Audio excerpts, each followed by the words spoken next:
Hi hello నమస్తే welcome to my channel Karthik గడ్ కష్టాలు. ఈరోజు బిగ్ బాస్ 9 గురించి మనం మాట్లాడుకుందాం. ఈరోజు ఎపిసోడ్ దాంట్లో బర్నీ గారు దూసుకెళ్ళిపోయారు అనమాట. బర్నీ గారు చాలా అసలు ఒక ఫ్యామిలీ వీక్ దగ్గర నుంచి ఇప్పటిదాకా ఆయన ఆడిన ప్రతి ఆట 100కి 200% ఎఫెక్ట్ పెట్టారని నాకు అనిపించింది. ఇంకా సుమన్ శెట్టి గారు ఆడింది మామూలు కామెడీ కాదండి.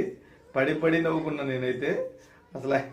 అసలు ఏం గేమ్ అర్థం అవ్వట్లేదు, అర్థం కావట్లేదు. కానీ ఆ వాటర్ రోప్ తాడులతో పట్టుకొని ఆయన నుంచొని చేసింది మాత్రం చాలా ఎక్సలెంట్గా ఆడారు. అలాగే తనుజ గారు కూడా బాగా ఆడారు అనమాట. తనుజ గారు అవుట్ ఆఫ్ ది బాక్స్ వచ్చేసినా కూడా 100% ఇచ్చి ఆవిడ వచ్చేసింది.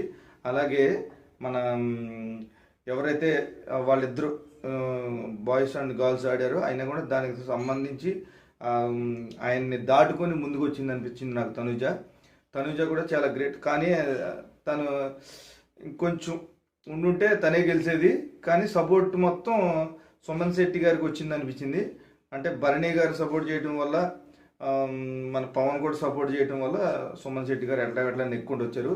నెక్స్ట్ ఏదైతే అవి బాక్సులలో పెట్టి బాక్సులలోనే ఉంచాలని చెప్పినప్పుడు కళ్యాణ్ అంత పిచ్చితనంగా ఆడతాడని నేను అనుకోలేదండి.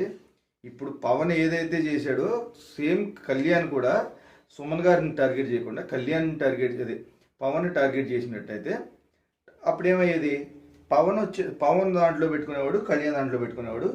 ఇద్దరికి పోటాపోటీలో ఎవరికి పోతే వాళ్ళు ఎక్కువ, వీళ్ళిద్దరి దగ్గర ఉన్నాయి కాబట్టి ఇద్దరిలో ఆబ్వియస్లీ ఎవరు కూడా గెలిచేవాళ్ళు. కానీ దాన్ని వదిలేసి పవన్కి తను కూడా లోపల పెట్టుకుని అలా నుంచోవచ్చు కదా వచ్చినప్పుడు డిపెండ్ చేసుకోవడానికి.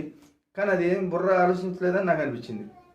ప్లస్ భరణి గారు అసలు ఏం బుర్ర పెట్టారండి, ఎక్సలెంట్. ఆయన ఫిజికల్ అయితే ఫిజికల్ ఇచ్చి పడేద్దాం అన్నట్టుగా ఆడారని నాకు అనిపించింది. దూసుకెళ్ళిపోతున్నారు. ఎలాగే ఆడితే టికెట్ ఫినాలే కూడా కొడతారని అనుకుంటున్నాను. కానీ ఇంకా ఉన్నారు కాబట్టి ఇమ్ము ఉన్నాడు, ఇంకొచ్చేసి కళ్యాణ్ ఉన్నాడు, వీళ్ళందరూ ఉన్నారు. వాళ్ళందరినీ దాటుకొని వెళ్ళాలి కాబట్టి ఎవరైతే దాటుకొని వెళ్తారో వాడే కింగ్ కాబట్టి వాళ్ళకే టికెట్ ఫైనల్ వస్తుంది. దాన్ని దృష్టిలో పెట్టుకొని ఆడాలి. ఇది ఏంటి అది ఏంటి అని చెప్పేసి కూర్చోకుండా ఒక్కొక్కరు స్ట్రాటజీలు వేసుకుంటున్నారు. ఆ స్ట్రాటజీలు కూడా మిస్ఫైర్ అవుతాయి. ఎవరు గెలుస్తారో కామెంట్ చేయండి, సబ్స్క్రైబ్ చేయొచ్చు కదా.